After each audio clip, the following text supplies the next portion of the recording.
بسم اللہ الرحمن الرحیم۔ معزز خاتون حضرات، السلام علیکم ورحمۃ اللہ وبرکاتہ۔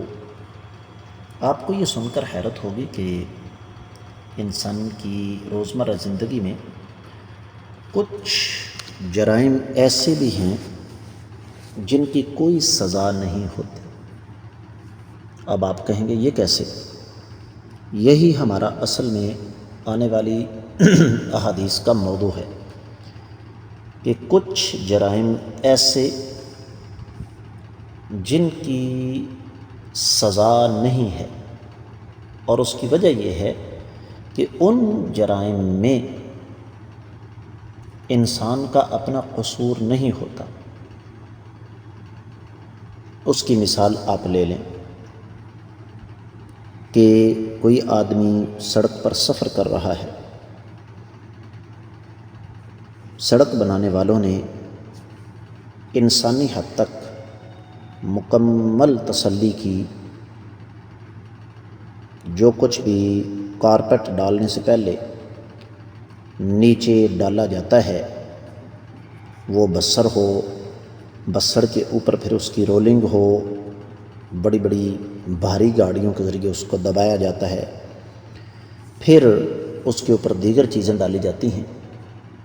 لیکن اس کے باوجود ایک شخص گاڑی پر جا رہا ہے اور اللہ کی طرف سے اچانک سڑک بیٹھ جاتی ہے، 2 4 5 فٹ 10 فٹ سڑک نیچے بیٹھ جاتی ہے، وہ کھائی بن گئی۔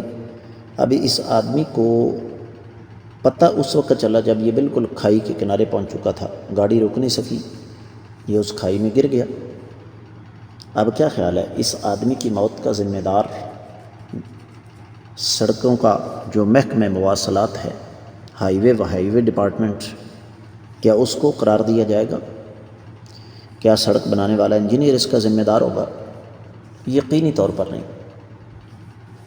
اسی طریقے سے یہ جو کانوں کے اندر کام کرنے والے مزدور ہوتے ہیں، مکمل طور پر ان کی سیفٹی کا بندوبست کیا جاتا ہے، لیکن اس کے باوجود اچانک کان اگر بیٹھ جاتی ہے تو اس کا خون بہا بھی کسی پر نہیں۔ بالکل اسی طریقے سے